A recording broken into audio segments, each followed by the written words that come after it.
Il ministro della Salute Renato Balduzzi e l'assessore regionale alla salute Massimo Russo hanno disposto la sospensione temporanea delle attività dell'unità operativa complessa di oncologia medica del Policlinico Giaccone di Palermo. La decisione, a cui faranno seguito gli opportuni provvedimenti, spiega una nota della Regione, è stata assunta dopo i risultati dell'ispezione congiunta del Ministero della Salute e della Regione Siciliana effettuata nel reparto in seguito al decesso nel dicembre scorso di una paziente per un errore nella chemioterapia. La sospensione si è resa necessaria, spiega una nota del Ministero, per gli elevati e permanenti livelli di rischio per pazienti e operatori e per la mancanza delle garanzie nelle necessarie condizioni di qualità e sicurezza. Il blocco temporaneo delle attività permetterà all'ospedale di adeguare rapidamente l'unità operativa agli standard di sicurezza, riducendo nel contempo al minimo il disagio dei pazienti.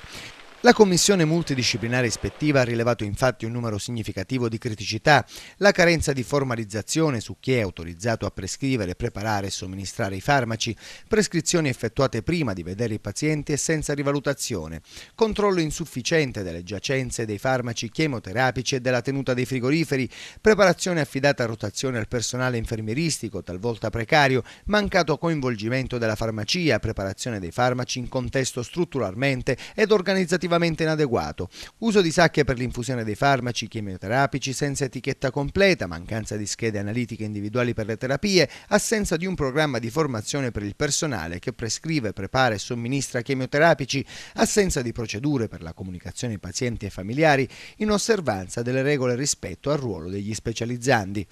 Valeria Lembo era morta, si ricorderà, per l'errore in una cifra: 90 mg di farmaco invece di 9, uno zero in più che gli è stato letale. Alla donna, colpita da un tumore alla gola, furono iniettate 15 fiale di vinblastina, una dose 10 volte superiore a quella necessaria.